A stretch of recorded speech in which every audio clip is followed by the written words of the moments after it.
AJ Lee is the cornerstone of women's wrestling? What if I told you AJ Lee is younger than Charlotte and Becky? For the last couple of years, I have tried to tell you how women's wrestling was taking over professional wrestling. And this was before AJ's return.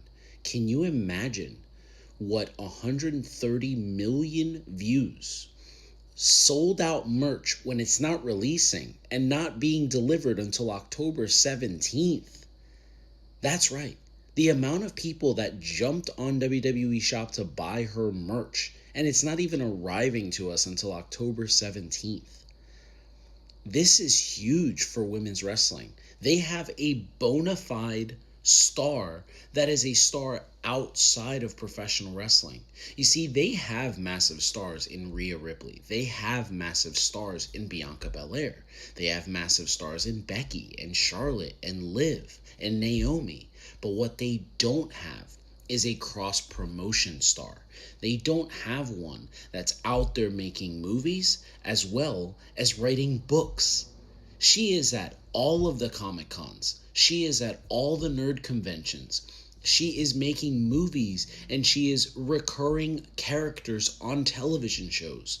This is something they have looked at for a long time as this void in women's wrestling, and they now have it. She's not coming back to take anyone's spot, I promise you.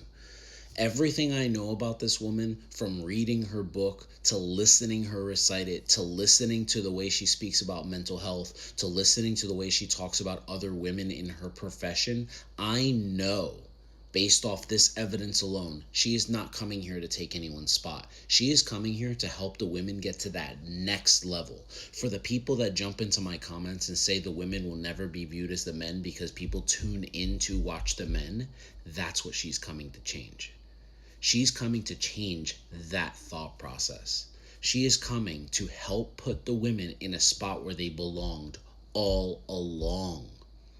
That is what AJ Lee is going to do.